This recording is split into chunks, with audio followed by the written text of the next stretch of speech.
Muy buenas noches, ¿cómo están ustedes? Bienvenidos a Estado Nacional Prime. Hoy estaremos hablando de seguridad y de la preocupante e inquietante noticia que supimos esta semana, donde suboficiales del Ejército participaban de tráfico de drogas. Estaremos analizando el tema con el ministro de Seguridad Pública, Luis Cordero. Además, con nuestro panel político haremos foco en el cierre de campañas y lo que puede ocurrir este domingo en la primaria oficialista. Aquí comienza Estado Nacional Prime.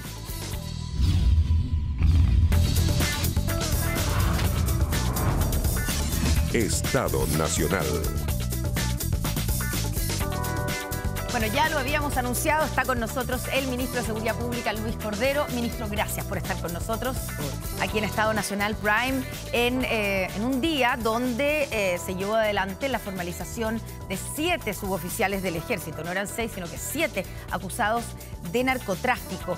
¿Se sabe, ministro, hace cuánto tiempo estaban operando y cuánta droga alcanzaron a ingresar a nuestro país? El objeto de la investigación, saber varias cosas. Una de ellas tiene que ver con la relación temporal previa, es decir, cuánto es la cantidad de transporte y envíos que realizaron en épocas anteriores, que eso es algo que por ahora forma parte de la investigación. Sin embargo, es evidente que dada la estructura sobre la cual fueron ellos capturados, la logística utilizada da cuenta que era una estructura bastante permanente o que tenía un cierto conocimiento de detalle y en consecuencia no era un primer envío. Además, desde el punto de vista de los especialistas, esto es lo que esencialmente informan las policías, un cargamento de estas características no se atreve una banda a enviarla en un primer envío.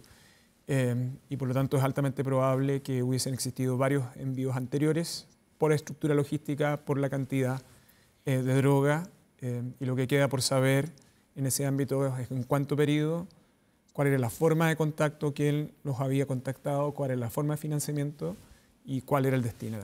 Ahora, hablando de la logística que usted describe, se entiende que ellos tenían contacto con el proveedor de la droga en Bolivia. ¿O eso forma parte de la investigación? Ya, porque uno piensa, si es así, y también con quienes la distribuían aquí en nuestro país, o sea, con las dos puntas de la cadena, ¿eso significa que podrían tener contactos o que tenían contacto con organizaciones de narcotráfico internacionales? Con organizaciones de narcotráfico no cabe ninguna duda. Si eran internacionales o no, es un tema que por ahora forma parte de la incógnita. Para que quienes nos escuchan tengan claridad, en general, en el tráfico de droga hay 3 segmentos muy marcados. El primero tiene que ver es el de la producción, el segundo el del transporte y el tercero el de la comercialización. Estas estructuras criminales suelen segmentarlas, sin perjuicio de quién es el que realiza esa operación o coordina esa operación. El transporte suele ser una de las etapas que este tipo de organizaciones tratan de cautelar más porque garantiza la integridad del envío de ella. Y por lo tanto, el tipo de transporte, quién lo realiza y la forma en cómo se garantiza es tan relevante. Por eso, en este caso, el Ejecutivo ha sido tan claro estos días que es un hecho grave, pero es un hecho grave no solo porque están comprometidos militares, sino que es en la etapa en la cual ellos están comprometidos y en la forma en que lo estaban ejecutando. Claro, no se trata de militares que dejaron pasar, hicieron la vista gorda o permitieron el paso de la droga, sino que ellos... No es un caso de cohecho. Claro. El ejemplo habitual en que un funcionario no advierte deliberadamente a cambio de una retribución. No, este es un caso donde ellos forman parte de una estructura criminal.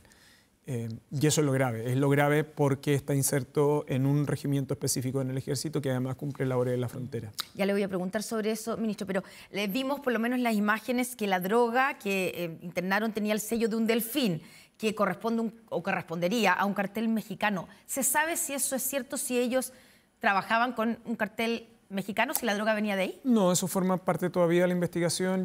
En los casos de las marcas que en algunas ocasiones aparecen en las incautaciones de droga, hay que tener cierto resguardo. Esta es una incautación que llama más la atención por los empaquetamientos distintos y además de distintos colores.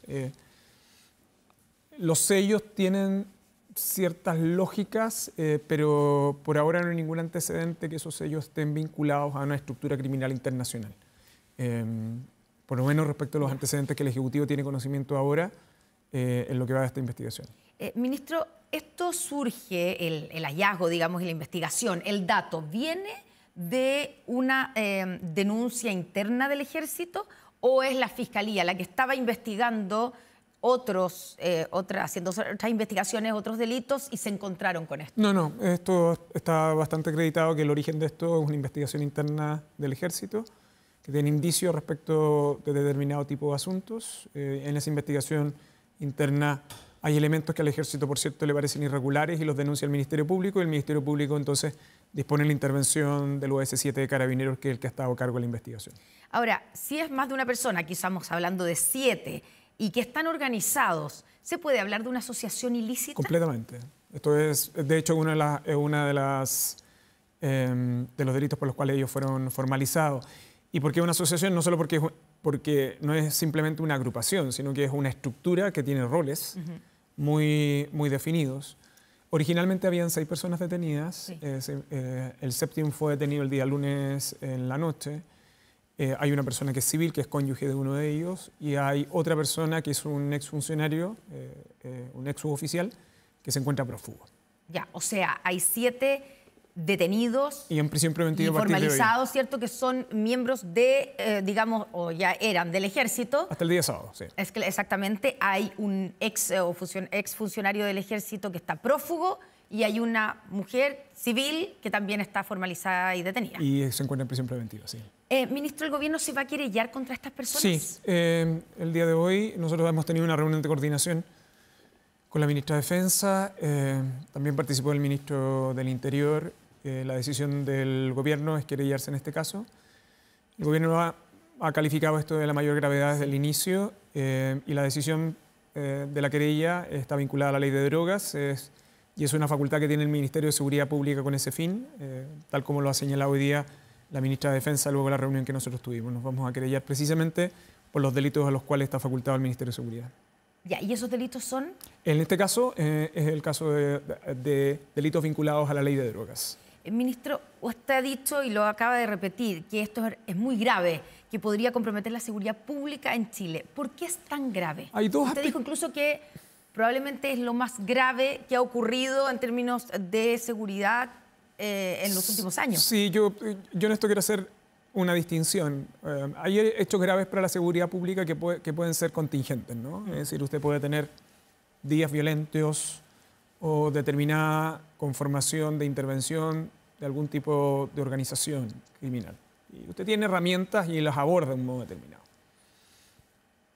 ¿Por qué es uno de los hechos más graves? Porque cuando uno lo mira en una dimensión más estructural, uno de los grandes temores de todo sistema institucional no solo es que las organizaciones criminales puedan permear las instituciones públicas, por eso en materia de crimen organizado atacar la corrupción es tan relevante, sino que una de las principales preocupaciones en todas partes del mundo es que estas organizaciones criminales no permeen instituciones armadas. Las policías siempre son un riesgo y por lo tanto tienen protocolos muy estrictos de control interno, y una de las otras de las preocupaciones que en este ámbito existen es que usted pueda penetrar instituciones armadas como los ejércitos. Esto fue un caso, está muy localizado, efectivo, es en un grupo muy específico de personas hasta ahora, en un regimiento concreto, pero que responde a una zona fronteriza. El Ejecutivo, por cierto, y esto tiene que ver con las razones por las cuales se va a querellar, la preocupación que tiene es que teniendo conocimiento de la situación de la frontera, las áreas fronterizas donde hay puestos de control, aquellos que son situaciones de ingreso irregular pudieran haber sido utilizados para el ingreso de droga y en consecuencia que operara esta estructura criminal. Por eso es un tema extremadamente grave y es uno de los temas más graves, porque en esto quiero ser bien enfático. El Ejecutivo, al igual que el Ejército, entienden que esto tiene que ser una solución y abordar este tema para cortarlo de raíz. Si nosotros no adoptamos las medidas drásticas ahora, hay un punto de no retorno en este tipo de situaciones que el país no se puede permitir. ¿Y no estamos en ese punto, ministro? Hasta ahora no tenemos antecedentes de eso, pero el hecho es grave por lo mismo, por el perfil de los funcionarios, por la zona, por el tipo de droga, que es cocaína, y hasta ahora en los antecedentes de todos los que se han levantado sigue estando focalizado en este grupo de personas, es probable que pueda aumentar ese número de funcionarios en ese mismo regimiento a consecuencia de la investigación. No solo están las técnicas investigativas de las cuales se tiene conocimiento de la ley 20.000, se han incautado teléfonos, esos teléfonos probablemente van a proveer de mayor información. Pero la estructura, la zona fronteriza y la manera en que se realizaba el transporte es algo que aún que esencialmente nos preocupa, y creo que en este tipo de situaciones pecar de exagerado no es pecado, esencialmente porque yo creo que hay un interés superior para el país para abordar seriamente esta situación. Hablemos de la unidad militar, ministro. ¿Es la misma donde había un militar que cobraba para dejar pasar a los irregulares? Ese funcionario formaba parte de este mismo regimiento. Sí. Eso es una noticia que dimos hace, no sé, un par de semanas. Ese fue a mediados del mes de mayo. Es un funcionario que además está en prisión preventiva también. ¿Tienen alguna conexión entre los dos hechos? No tenemos ningún antecedente que sea así, y en cualquier caso, uno es un caso de cohecho. Hubo en algún momento una aproximación si podía ser trata de personas, pero esencialmente pareciera ser un caso de cohecho. Este otro no, este otro es una estructura criminal inserta en el lugar, por eso es tan compleja, ¿no? Casos de cohecho en la zona norte o en otros lugares tenemos, son detectados, son denunciados y son sancionados. Esta es una estructura criminal que tiene una forma de funcionamiento que tiene una logística muy planificada, que probablemente ejecutó actos previamente y que se sostuvo sobre la base de las relaciones de pertenecer a una misma unidad militar. Claro, lo que pasa es que todo ocurre en la misma unidad, por eso uno pone el foco. Ahora, ¿puede descartar o no descarta que haya más ilícitos que se estén cometiendo en esa unidad? Siempre descartarlo per se creo que es improcedente.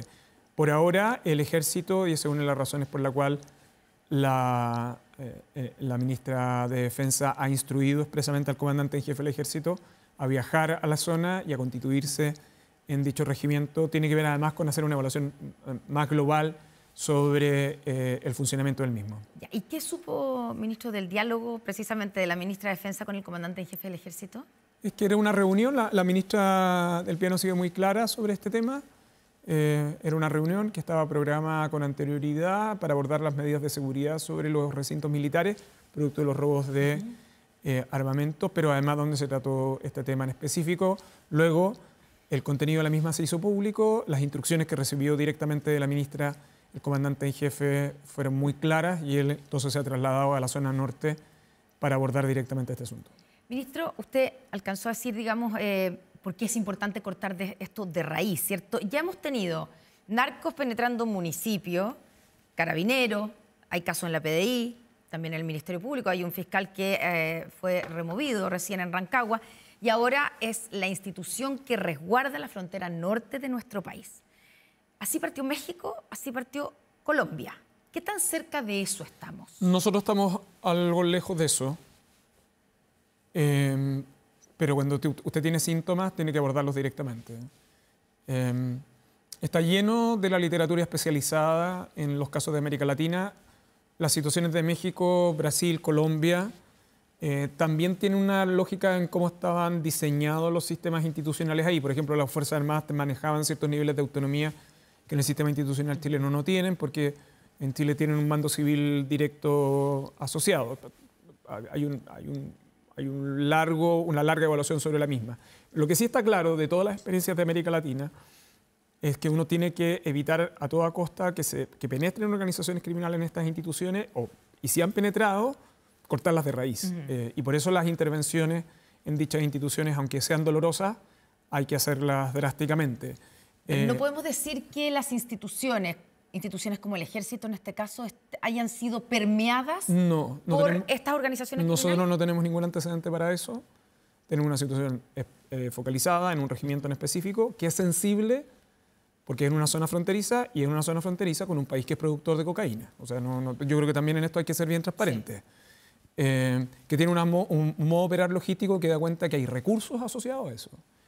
Y que en cualquier caso, dado el rol que ellos cumplían, tienen en el origen y en el destino contactos con organizaciones criminales que también los exponen. Por eso la intervención tiene que ser muy ejemplificadora, porque no solo es para quienes han cometido esos delitos, sino que es para todos aquellos que pretendan o puedan estar expuestos a ese riesgo. Ministro, esto ocurre la misma semana donde se da un golpe al brazo financiero del Tren de Aragua y vuelve la discusión por el levantamiento del secreto bancario. ¿Cuál es su postura? Bueno, mi postura ha sido la de siempre. Chile tiene uno de los sistemas de secreto bancario más rígido del mundo. Chile tiene recomendaciones de todos los organismos internacionales a que tiene que flexibilizar esas reglas fundamentalmente para la investigación de ilícitos. En Chile hay algunos que siguen tratando el secreto bancario como si estuviéramos en los 90, en el fondo, ¿no? Donde la idea que pareciera que de privacidad de los fondos fuera lo único relevante y no hay aspectos u otros valores igualmente relevantes como no utilizar el sistema financiero por parte de organizaciones criminales. ¿Por qué esto es tan importante? Porque las economías ilícitas sobre las cuales actúan las organizaciones criminales generan una cantidad de ingresos muy significativos que se inyectan en la economía formal. De hecho, una de las cosas que a mí siempre me ha llamado la atención es la creencia de que este tipo de organizaciones, los recursos que generan, parece que los entierran en un lugar determinado y que no salen a la luz en ningún lugar. De hecho, esta cantidad de millones de dólares estaban en bancos, cuentas bancarias. Es el mejor ejemplo para demostrar que las organizaciones criminales ocupan el sistema financiero formal. Y no solo eso, ocupan el sistema legal. Tenían la constitución de sociedades, claro, utilizando además la creación de empresas en un día. Tenían muy estudiado qué tipo de cuentas corrientes, respecto de qué tipo de depósitos, hasta qué montos, respecto de qué tipo de perfiles, y a través de esa vía remozaban hacia el extranjero. Solo advertir que esta es la segunda fase de la forma en que el país ha combatido el Tren de Aragua. La primera, el Tren de Aragua es una estructura de proliferación celular, ¿no? Entonces, es atacar directamente los delitos, los graves delitos que cometen. Y la segunda, que es una fase que apunta hacia la generación de los ingresos y su financiamiento, que es quitar todo el dinero y toda la rentabilidad que ellos obtienen de eso. Esta segunda fase es la que está asociada a esta investigación, que demuestra muy fehacientemente la utilización del sistema financiero y además de nuestra estructura legal para la constitución de empresas. Claro, y todos los especialistas coinciden en que esto, digamos, para llegar realmente a detener al crimen organizado y organizaciones como el Tren de Aragua, hay que llegar a esto, al origen, digamos, del arrebatarle financiero. Todos sus recursos. Ya, pero, ministro, si este golpe al brazo financiero del Tren de Aragua se dio con la legislación vigente, ¿cierto? Como usted dice, usted lo ha llamado como uno de los sistemas más rígidos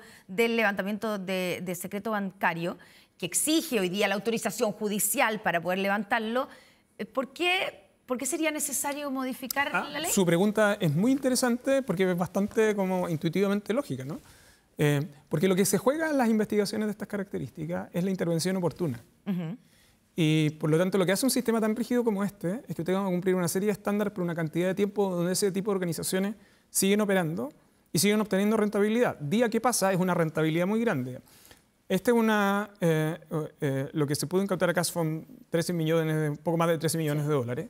La pregunta genuinamente relevante es cuánto es lo que no se pudo hacer y lo que en realidad se remesó en el periodo intermedio. Por eso, este tipo de estructuras descansan sobre una manera de maximizar beneficios como el mejor de los empresarios.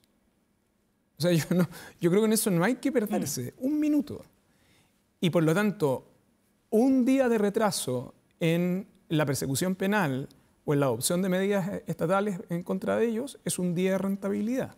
Ya, pero uno podría pensar entonces que aquí lo que hay que modificar es acelerar, ponerle rapidez a la decisión judicial de hacer... Pero no solo la decisión judicial, sino lo que está en juego acá tampoco tiene que ver con la decisión judicial, sino que es cómo el levantamiento del secreto bancario es clave para el desarrollo de la inteligencia financiera, que es el lugar donde esto se está discutiendo.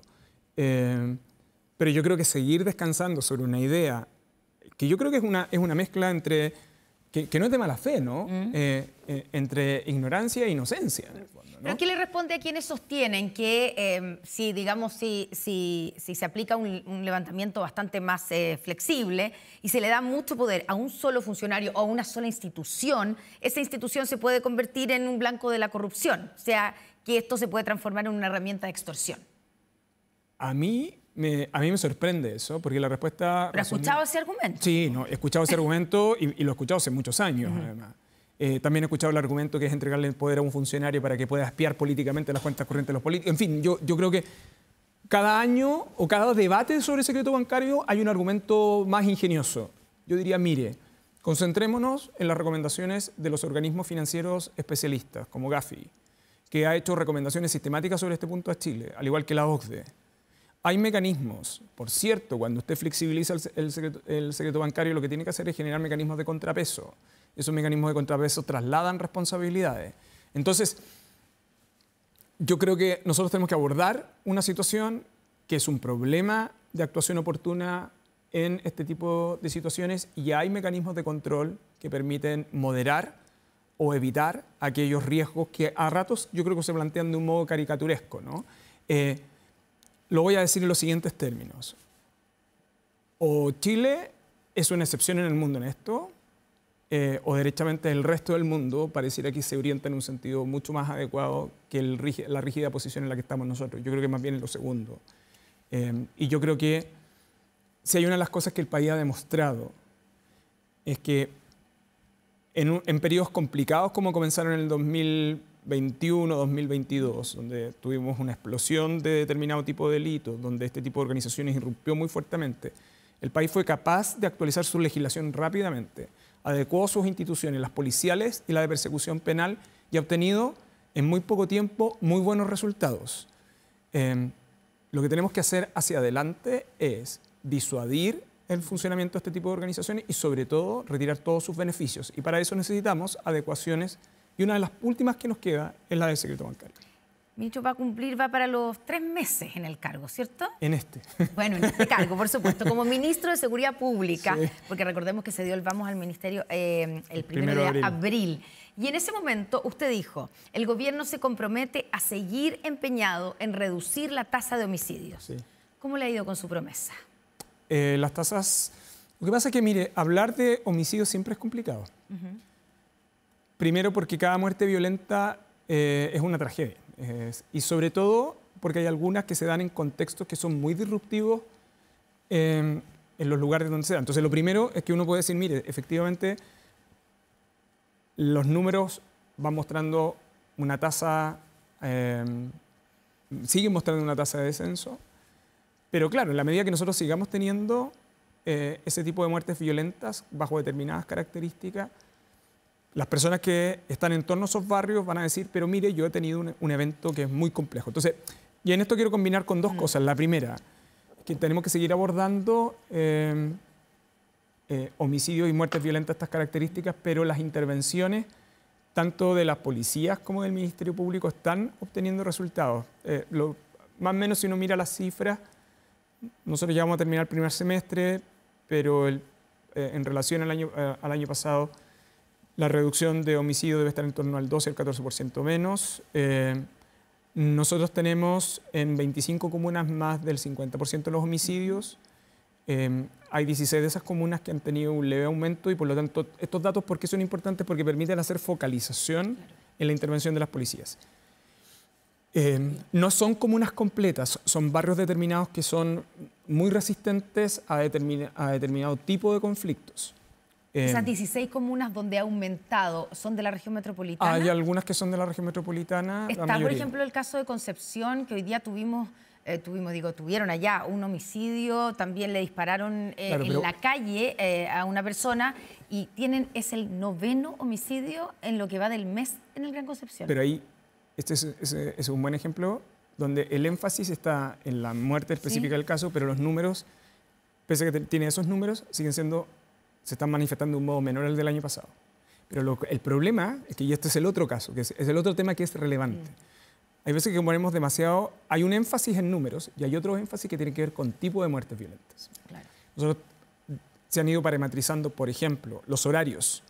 El uso de armas de fuego es un indicador de preocupación, pero cuando habitualmente los horarios de mayor concentración de homicidios están los fines de semana, o jueves, viernes y sábado. Los fines de semana largos suele concentrarse mayor cantidad de homicidios. Entonces, en el caso del Gran Concepción, Concepción tiene un par de áreas que son problemáticas y que están siendo objeto de intervención, pero la mayoría de ellas, las comunas que tienen aumento, están en la región metropolitana. Usted dio un porcentaje, ministros. Déjeme llevarlo para allá. Estamos terminando el semestre y, por lo tanto, lo que usted dice es que cuando ya tengamos la cifra de homicidios del primer semestre del 2025, comparado, por supuesto, con el primer semestre de 2024, la cifra de homicidios va a registrar, o debiera registrar, una baja de entre 12 y 14%. Sí, va a seguir mostrando. Lo relevante en esto es lo siguiente. Nosotros tuvimos un alza muy grande en 2021-2022 y desde entonces ha venido bajando la tasa. Chile tiene que persistir en eso, en seguir pero bajando. Es importante que se sea, además de que se mantiene, o sea, la noticia, por supuesto, que es que se mantiene la tendencia a la baja. Y que debiera haber una reducción de entre 12 y 14%. Estamos hablando entonces que la tasa va a bajar de 6 homicidios por cada 100.000 habitantes. Para el primer semestre sí, pero yo creo que en eso todavía sería algo... ¿5,8? En eso yo sería muy cuidadoso teniendo la cifra. Pero estoy simplemente tratando de hacer el cálculo matemático rápido de si la disminución es entre 12 y 14% con respecto a la tasa del primer semestre del 2024... Así un cálculo rápido me da un 5,7, 5,8. Más o menos por ahí va a estar ahí, pero yo insisto que estamos hablando de la tasa de cada 100.000 habitantes. Sí. Nosotros por ahora estamos administrando el porcentaje de menor de homicidios, ¿no? La tasa luego la vamos metodológicamente a calcular. Y eso significa que estaríamos, si lo ponemos en 5,7, por ejemplo, si fuera así, 5,7 homicidios por cada 100.000 habitantes, estamos hablando de volver a la tasa que tuvimos el 2020. Sí, pero Chile tiene que tener una meta mucho más ambiciosa. ¿Cuál es esa meta, ministro? Chile tiene que volver a las tasas que teníamos 2018? No, antes nosotros tenemos que volver a tasas que teníamos hace 10 años atrás, que estaban en torno a 3 cada 100.000 habitantes. ¿Es posible eso? Yo creo que es posible. Chile tiene que enfrentar dos grandes desafíos, ¿no? La reducción de delitos violentos, donde están homicidios, pero no solo eso, sino que además un segundo factor que es muy, muy, muy relevante, que forma parte de los debates que nosotros hemos planteado a propósito de la política de seguridad pública, es reducir los índices de temor. Chile tiene los índices de temor más altos del mundo, aunque su índice de victimización no se compadece con él. Lo que quiero decir con esto, Connie, es lo siguiente, es bueno que nos focalicemos en homicidios, pero es importante porque es un tipo de delito que representa la violación más flagrante de un bien esencial, o sea, de un derecho esencial. Por eso se toma siempre los homicidios como uno de los indicadores de violencia en un país. Pero los índices de temor en Chile, al ser extremadamente altos, también nos impone poner atención en las causas que podrían estar explicando eso. ¿Y cuáles son esas causas? Fíjese que en Chile se siguen investigando esas causas. No hay una evidencia muy sólida de que sean, mire, un listado muy específico, pero lo que uno podría más o menos resumir de todo lo que se ha estado trabajando hoy día en el Ministerio de Seguridad, pero antes en el Ministerio del Interior y particularmente la Subsecretaría de Prevención del Delito, de los estudios que la Subsecretaría comenzó a hacer bajo la administración anterior, el 2019. En general, los índices de temor y de inseguridad comienzan a aumentar cuando los espacios o los contextos en los cuales están las personas son demasiado disruptivos o cambian muy rápidamente. Lo que quiero decir con esto es que tiene un impacto en el índice de temor, no solo en la muerte violenta, sino que también las incivilidades. Claro. ¿Me explico?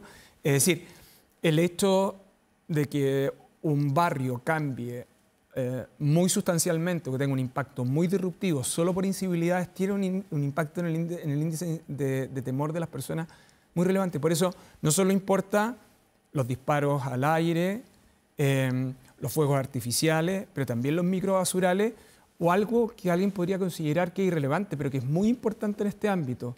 Por ejemplo, obras abandonadas.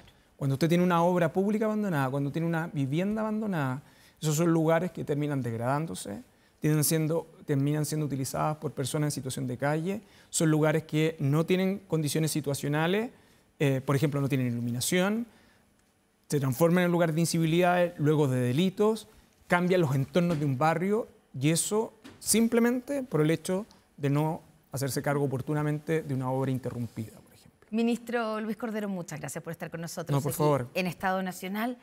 ¿Conoció a Violeta? He saludado al presidente de la República como ministro. Muchas gracias. Ese es un momento exclusivo de la paternidad. Muchas gracias, ministro. No, por favor, que te muy bien. Buenas noches. Nos vamos rápidamente a una pausa. Ya estamos de vuelta con nuestros panelistas aquí para el análisis de lo que ha sido en los cierres de campaña y lo que va a pasar el próximo domingo.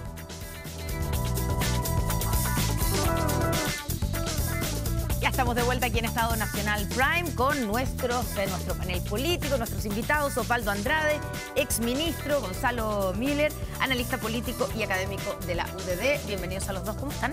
Muy bien, muchas gracias. Buenas noches. ¿Vieron los cierres de campaña o no? ¿Escucharon alguno de los discursos? No. ¿No participó en el de la candidata del partido? No. Ya. La escuché a mediodía en un acto de homenaje al natalicio del presidente Allende. Ya, sí, pues, Ahí claro. estuve. El día 26. Bueno, pero ¿cómo hoy día que ya estamos cerrando la campaña, todavía se puede hablar, digo yo, todavía falta media hora para que termine el periodo de campaña, ya el domingo son las primarias? Se prendieron las primarias porque hace un mes estuvimos conversando y la verdad es que todo el mundo decía, esto no prendió, esa famosa frase. ¿Se logró prender o no, Osvaldo? Yo creo que en el último tiempo hubo una dinámica más visible.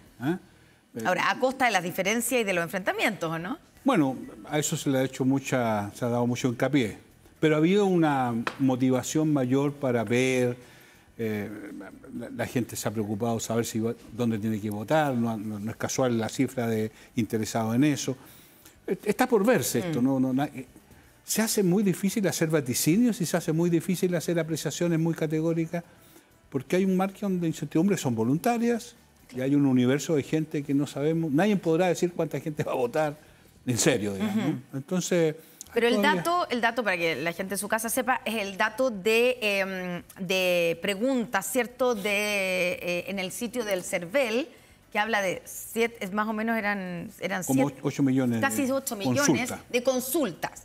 De eso se puede, porque eso era una cifra que hoy día aplaudían y decían, tal vez eso se puede proyectar una alta votación el día jueves o no, o sea, el día domingo no necesariamente. No, yo creo que es una apreciación, una especulación un tanto lineal. El dato concreto que hubo 8 millones de personas interesadas en saber cuánto de eso va a votar o no, creo que sacar una conclusión de eso es un poquitito voluntarista. ¿Gonzalo? Sí, pero recordemos, primero, voto voluntario agravado, ¿no? Las primarias tienden a ser así, siempre, ¿no? Son poco convocantes, per se. No especialmente esta, ¿no? Siempre, tradicionalmente, en materia internacional, se dice que un 10% del padrón es más o menos lo que participa en una primaria, ¿no? En los países que tienen tradición de primaria, como Estados Unidos y otros, que tienen primaria. A no ser que sean obligatorias como en Argentina. Claro, que ahí son obligatorias, sí, ¿no? Claro. Pero respecto a las consultas, tradicionalmente las consultas sí son un indicador, cuando hay voto obligatorio.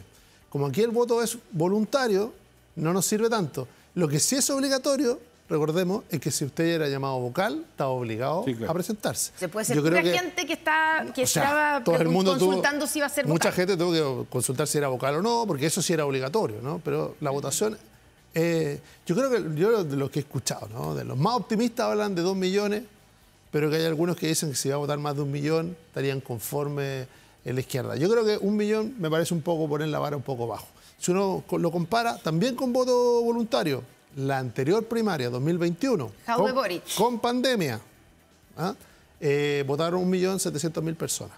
Y era una primaria del Partido Comunista y del Frente Amplio. No estaba el socialismo democrático. Ahora se incorpora el socialismo democrático. O sea, por eso, ahí aparece la cifra de los 2 millones como una cifra que dice, mira, más o menos es la expectativa. Si se está muy abajo de esa cifra, yo creo que vamos a empezar a conversar qué pasó, si realmente no prendió.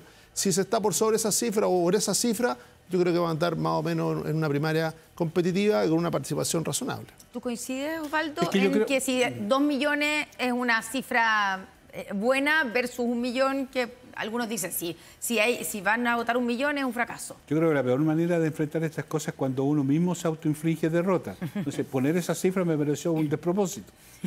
No tiene ningún sentido. esta primaria es para dilucidar un candidato, por supuesto, ojalá vote mucha gente, Claro. pero de ahí a poder establecer universos concretos, creo que hay mucho de especulación. Yo espero que vote mucha gente, por supuesto, es una señal política interesante que vote mucha gente, pero no me atrevería a ponerle límites ni para arriba ni para abajo. Para hacer tal. Ahora, lo que sí sabemos es que el domingo en la noche, o el lunes en la mañana, pero probablemente sea el domingo en la noche. Domingo bastante temprano. Sí, vamos a tener los resultados y Sobre todo si vota poca gente, vamos a seguir. Vamos a seguir. No se va a contar. Pero primero porque tenemos una fortaleza. Es una en el votación centro. rápida. Sí, Son 2 claro. millones de personas, Sí, claro. eso debería estar en 45 minutos. O sea, si cierran si cierran Ahora, las son mesas con mayor número de votantes. también, porque claro. Potenciales. Sí, sí, claro. Porque la han venido funcionando. Así Porque es. la Pero si el expectativa cierre es baja. a las 6 de la tarde, tú dices que a las 7 ya Un cuarto a las 7 ya deberíamos estar Liz Taylor, como se dice. Bueno, pero digo, una vez que se sepa el resultado, los 3 candidatos que no hayan ganado, digamos, vamos a verlos, probablemente eso es lo que han comprometido todos, ponerse detrás y al servicio y detrás de... ¿Tienen el deber de hacerlo? Ya, la persona, es que en algún minuto hubo algunas dudas durante las últimas semanas de campaña. Tienen pero- el deber de hacerlo. ya, pero ¿cómo llegan a eso? ¿Cuán real va a ser esa organización, ese abrazo, ahora somos todos uno, después de todo lo que se han dicho? Estoy pensando entre Carolina Toá y Janet Jara, por ejemplo. Pero permítame decirlo de la siguiente manera. La forma en que yo enfoco esta discusión tiene que ver con la elección presidencial de fin de año. Entonces, nosotros tenemos el deber de concursar para ser competitivos ante una candidatura que todo el mundo entiende que la derecha está en una posición muy expectante hoy día. Nuestro deber, izquierda, centroizquierda, es tener una candidatura que enfrente, ojalá con éxito, esa disposición. Eso significa, si estamos todos conscientes en eso, si ese es el propósito político explícito que todos los partidos y conglomerados han dicho al respecto, el día a las 6:30, no solo tienen el deber, tienen la obligación de olvidar aquello y hacer un esfuerzo de unidad. Entonces, esto no tiene que ver con si estoy a gusto o no estoy a gusto, si me es más o menos incómodo. Esto tiene que ver con un propósito político que finalmente es lo que debe ordenar la política. Esto no es un problema de gustos personales. No, sí, pero si quedan muy dañadas, me imagino, las relaciones, es más difícil abrazarse y poner cara de Perdona que ponga el siguiente ejemplo, Sí. que puede ser un poco extremo. Cuando nosotros enfrentamos el plebiscito hace muchos años atrás, El no, 88 también. el acuerdo era entre dos sectores políticos que no solo se habían dicho cosas feas, habían hecho cosas, y sin embargo tuvimos, porque había un propósito político mayor que era el bien del país. Nosotros pensamos que gobierne la derecha no es bueno para Chile, es una apreciación, y en consecuencia enfrentar esa alternativa es una obligación que nos demanda nuestra convicción de que es bueno para Chile que haya una próxima presidenta que represente este mundo. Entonces esto no tiene que ver con la subjetividad, tiene que ver con un dato real. ¿Estamos en esto en serio o esto es una chacota? Gonzalo, Yo ¿cómo haría se una ve desde diferencia- esa vereda? yo haría una Ya diferencia vamos a ir a entre- mirar entre qué ha pasa en la pasado entre oposición. medio en ese sector, pero ¿cómo se ve de esa vereda? Pero yo haría una diferencia entre la política profesional y la ciudadanía, ¿no? Los partidos, de hecho, están obligados por ley. No podrían presentar otra candidatura. Están obligados por ley. El que gane, están obligados por ley a ir detrás de él. No pueden presentar otros candidatos, no pueden apoyar a otros. Así lo Claro, estipula pero puede la ley. hacerse con más o menos entusiasmo. Eso es verdad. Después ir a hacer Ahora, campaña por la otra persona dicho- o declararse, no sé, enfermo, no sé. Por eso hago la diferencia entre la política profesional y la ciudadanía. Yo creo que para la ciudadanía va a haber quién gana, ¿no? Y gran parte de estas diferencias que se han manifestado, a mí, pongámosle rostro, ¿no? Si gana Carolina Toá, yo no veo a Daniel Jadwe votando por Carolina Toá en noviembre. Ya, pero Daniel Jadwe no participó en esta No, primaria. Pero es un militante del Partido Comunista, porque estamos hablando... Y Óscar Landerreche, yo no lo veo, si gana Janet Jara, votando por Janet Jara, obligado o sintiéndose obligado a votar por ella en noviembre. Es parte de la complejidad que ha tenido esta primaria. Esta primaria, creo yo, en el diseño original, y tiene razón Osvaldo, el diseño original era generar una sola candidatura y una unidad. Están las dudas respecto a si eso produjo la unidad que se esperaba o generó una fractura. Yo creo que nos vamos a dar cuenta rápido, porque Se produce el 29 de junio la primaria, inmediatamente, aceleradamente, se produce una negociación parlamentaria, porque en agosto, o sea, 35, 45 días después, se tienen que inscribir, según lo que el presidente le ha pedido, una sola lista parlamentaria, así como hubo una primaria, una sola lista parlamentaria. Si eso no se produce, vamos inevitablemente a mirar la fractura que se produjo en la primaria. Si se produce una sola lista, bueno, sí, significará que más allá de lo que se dice y lo que se dijo, como dijo Osvaldo, quedó de lado y habrá una sola lista parlamentaria. Hablando de la figura de Jadwe, que ha sido protagonista sin serlo de alguna manera, pero ¿vio las declaraciones sobre Carolina Toá? La ley, sí. Bueno, es en esas transmisiones, esos live que hace en el Jadwe y riéndose dice algo así como, por suerte no va a ser ni candidata, ni va a ser ni la candidata ni va a ser presidenta, refiriéndose a Carolina Toá. Ahí uno dice... Yo espero que tenga mala suerte. Que mala suerte él. Claro, ya que es un tema de suerte, ojalá no tenga suerte. O sea, no tiene mayor relevancia. ¿No tiene mayor relevancia? No, en absoluto. Sí. O sea, de hecho no va a poder votar. Ya, pero al margen de eso, digamos, no tiene, porque el Partido Comunista ha manifestado una opinión formal desde su... Y digamos, hasta hace un tiempo atrás todos estábamos conscientes que la voz del secretario general o el presidente era en rigor... Hace un mes, hoy día ya no tenemos tan claro. Es que hemos conocido voces disidentes. Bueno, me está poniendo el ejemplo de Jadwe. Bueno, y la misma, yendo para allá y le pongo el otro tema, la misma candidata, Janet Jara, frente al tema de Cuba, que ha sido tan polémico durante esta campaña, y que finalmente la candidata que... Pero nosotros fuimos gobierno con esto y teníamos... Pero no es diferente que el gobierno, el eventual gobierno, sea encabezado por el Partido Comunista. Pero ese es el desafío del Partido Comunista y de su candidata. Ese es el desafío que ellos tienen. ¿Cómo logran, a propósito de la campaña que requieren, aunar de forma tal de que este conglomerado que se está expresando en esta primaria y ojalá se amplíe, se sienta cómodo en votando por ello? Es un desafío de la candidatura. Para eso son las candidaturas, para seducir no solo a los que en teoría son adherentes, sino que a aquellos que puedan tener dudas también. Y otro mundo que no va a estar en esto. Se valora que finalmente Janet Jara, le costó, hay que decirlo, porque se le preguntó varias veces durante la campaña, incluyendo el debate presidencial aquí en TVN el domingo pasado, pero es valorable que finalmente haya hablado de Cuba y haya manifestado además una postura distinta a la del presidente del partido. O sea, a mí lo que me preocupa más que la postura distinta respecto de Carmona es la postura distinta respecto de ella misma hace 30 días.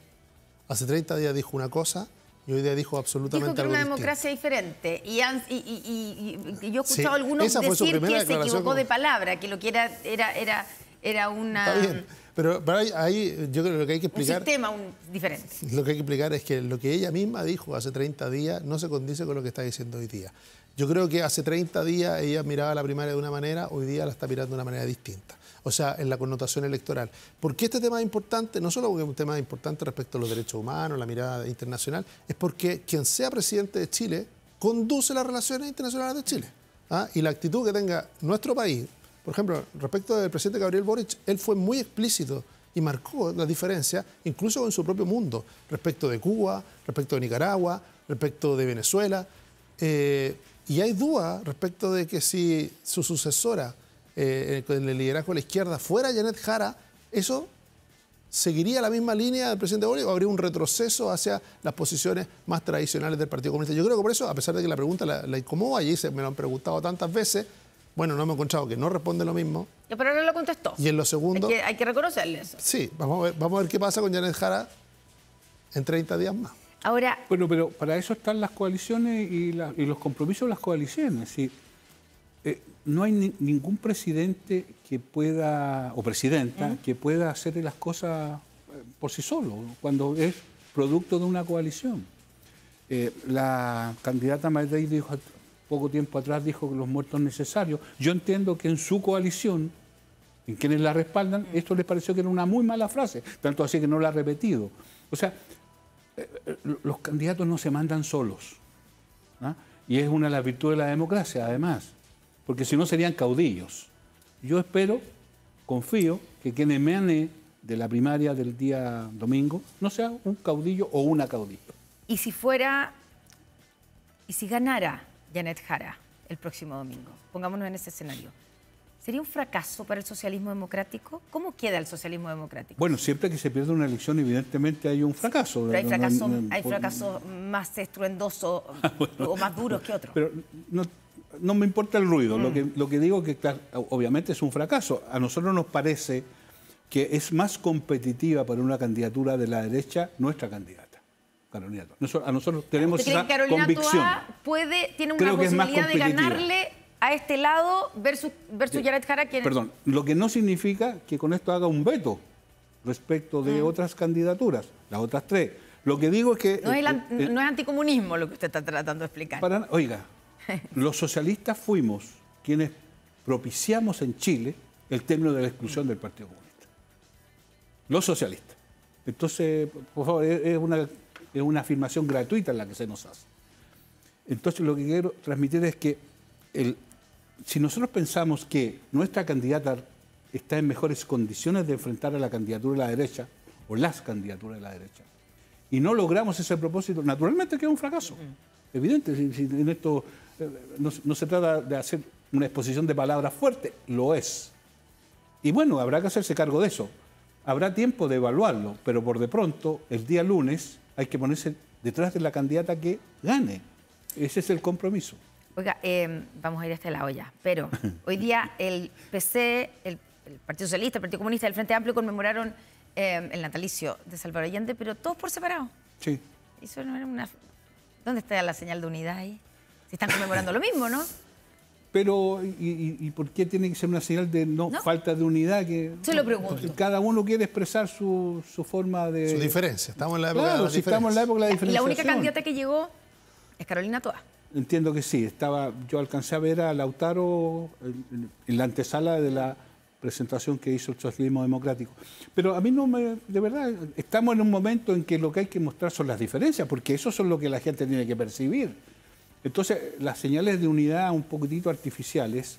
Ahora, no cabe ninguna duda que probablemente si se hace un acto después del lunes, van a estar todos juntos. ¿Se da cuenta? Bueno, hablemos del lunes. Solo para cerrar el escenario de lo que va a pasar el domingo y todo. Yo creo que estas primarias estaban hechas para Carolina Toá, eran casi un trámite. Se encontró de repente con una situación muy competitiva, le costó mucho darse cuenta de eso y de cambiar de estrategia. Y eso llevó a que, por ejemplo, los temas más ciudadanos no estuvieran presentes en el debate. Al final el debate quedó en quién era más de izquierda. Si uno mira la franja, que ha tenido un rating bastante bajo, tiene que ver con eso. O sea, no se logró sintonizar por una audiencia mayor, ¿no? Y en la preocupación que hay en la moneda y en los partidos por la convocatoria tiene que ver con eso, ¿no? No lograron transformar los temas ciudadanos, o sea, sí, yo vi el seguridad, debate economía, no quiero entrar a defender el debate. Pero... Yo vi lo que ustedes le preguntaron, pero ¿dónde se han marcado? Mira lo que tú misma nos has preguntado, ¿dónde están las diferencias? Terminaron siendo diferencias políticas, absolutamente políticas, de matices políticos, de propuestas políticas y no ciudadanas. Y ahí yo creo que perdió fuerza. Pero yo tengo la impresión que hoy día, es una intuición, pero yo tengo la impresión que hoy día el debate es, por cierto, un debate de ideas, pero cada vez es más relevante la credibilidad de las candidaturas. Yo creo que la gente, lo voy a decir, puede ser un poco frívolo como lo voy a decir, no está esperando que haya nuevas grandes ideas. Lo que está esperando es que quienes expresen esas ideas sean creíbles. La gente diga, la va a hacer. Efectivamente, esto que está planteando, yo creo que lo va a hacer. Entonces, no es que me seduzca la idea, lo que me importa es saber si detrás de aquello la persona que está planteándolo tiene credibilidad. Yo creo que ese es el gran drama de la política chilena. ¿Y qué le conviene a los candidatos de la derecha? A Kast, a Matei, ¿qué les conviene? ¿Le conviene Carolina Toá o le conviene Janet Jara? Yo creo que hay diferentes opiniones, ¿no? Pero hay gente que dice que a Jara le gana cualquiera. Yo creo que es una visión equivocada. Porque de nuevo es mirar solamente en el plano... ¿Le gana cualquiera por ser comunista? ¿Por qué? Claro, porque la ven muy orillada a la izquierda y dicen no va a tener un presidente comunista, Chile no va a tener un presidente comunista, la ven, y están leyendo la elección solo en el eje izquierda-derecha, que perdón, ya hace rato que no explica más allá del 50% del voto de las personas. Hay un 50% entre lo que nos contamos, entre la política tradicional, pero con el voto obligatorio entraron a votar más de 5 o 6 millones de personas, donde la izquierda y la derecha les dice poco, ¿no? Les dice poco. Claro. Y eso es lo que ha provocado las diferencias. Entonces, quedamos de nuevo. Yo creo que ese análisis de que Jara es, por decirlo así, la rival más débil, es un análisis equivocado y que no lee, por ejemplo, lo que le ocurrió a Carolina Toá, que era la favorita, y si se cumplen... Aquí, bueno, aquí vamos a ver el domingo. Dice, ¿quién va a llorar el domingo? ¿Quién va a celebrar el domingo? Dice, aquí las encuestas se jugaron un pleno con Jara. ¿Ah? Aquí 8, 6 puntos. De todas esas encuestas que no podemos decir de quién son, ni quién la hizo, pero que todas las hemos visto. Y que todas las hemos visto, se jugaron un pleno, un lleno. Así dijeron, todo a Jara. Nadie cree que vaya a ganar Toá. Si sorprende Carolina Toá, el domingo, vamos a tener a la encuesta llorando. Pero, más importante que eso, si Jara gana, yo creo que la lectura correcta es que logró sorprender, logró conectar de alguna manera con una audiencia. Vamos a ver cuánta gente va a votar o no para ver si tiene la capacidad para trascender el mundo al que convocó en la primaria. Y no estamos, digamos, porque yo incluso ni lo he nombrado a Gonzalo Vinter, no estamos subestimando al candidato del Frente Amplio porque las encuestas siempre se han equivocado con el Frente Amplio. Recordemos la primaria Jadwe-Boric, todos daban por hecho hasta 2 semanas antes que ganaba Jadwe. Punto, porque las encuestas se equivocaron ahí. Beatriz Sánchez, recordemos Beatriz Sánchez. A los dos lados. Digamos, al otro lado también se equivocaron. Sí, se equivocaron. Por eso hay que ponerle ojo con lo que pasa con las encuestas del domingo. A ver, sobre todo... Pero Vinter no les ven ninguna posibilidad. Yo no descarto nada. Creo que sería un error descartar. Por algo que decía Gonzalo. Mire, Zafiro ganó en la 9ª región. ¿Quién podía pensar? Voy a poner un ejemplo. El gobernador Mondaca ganó en Zapallar. Claro, Tacatapil, pero ganó en Zapallar. O sea, hay un clivaje que, tú tienes razón, hay mayor consideración, porque efectivamente hay 5 o 6 millones de personas que históricamente no habían votado, que ahora están obligados a votar, y que no necesariamente se mueven. Y en la lógica tradicional de la política, y de ese punto de vista, una candidatura que ha logrado sortear este prejuicio que existe, pero que ha logrado sortearlo. Si es que gana, estoy en ese evento, reitero, yo creo que mi candidata en ese sentido sería una mejor alternativa, pero si así sucediera, yo creo que es perfectamente posible que sea. Yo creo que la candidatura que emane de la primaria va a ser una candidatura competitiva, porque no sé qué va a pasar al otro lado. Y hablando del otro lado, ¿se equivocó la derecha en no haber ido a primaria? Veamos resultados, porque si en esta primaria, producto de la polarización o producto de la división, se termina eligiendo una candidata no competitiva, lo vamos a ver en noviembre, yo creo que esta es la última vez que hay primaria. ¿Por qué? Porque el contraste entre el voto voluntario y el voto obligatorio sería muy brutal. Muy brutal. Entonces, todo esto estamos probando, porque es primera vez que vamos a tener esta simultaneidad de tener voto voluntario en las primarias y voto obligatorio en noviembre. Si no se condicen los resultados, va a haber una incógnita respecto de si las primarias sirven validándose como mecanismo. Ya. Gonzalo, tú habías dicho que estas primarias eran como hechas perfectas para Carolina Toá, que era casi un trámite y que terminó saliéndole, digamos, competencia, etcétera, y enredándola incluso. ¿Le está pasando en periodo lo mismo, muy corto de tiempo. ¿Le está pasando lo mismo a Evelyn Matei? Yo creo que en lo que era como candidata, era, digamos, ganadora absoluta y ahora tiene a Kast. Por eso yo le pongo un punto, un asterisco a las encuestas, ¿no? Las encuestas, su capacidad predictiva está muy en duda. Ya, o sea, por algo ha cambiado su equipo como 3 veces sí, la candidata, ¿no? Sí, pero no su equipo, ha hecho ajustes en su equipo. No, sí, ¿no? pero las noticias... Sí. Es que ha ido acomodando a su equipo. 11 voceros y después sacó a los 11 voceros. O sea, hemos estado hablando, las noticias sobre Evelyn Matei es si tiene vocero, no tiene vocero, si nombra al alcalde, si nombra al otro. Y yo creo que esto ha sido un error, porque finalmente está haciendo noticias por cosas que no le interesan a nadie, si tienen un esquema u otro, una estrategia a la otra. Estas cosas se hacen en privado. Eso. Y lo que sí está claro es que ha perdido un poco la oportunidad de poner más en agenda su tema. Ahora, las primarias tampoco han sido mucho. Pongo el tema. Estamos frente a cambios bastante volátiles, ¿no? Lo que decíamos en la primaria, ¿no?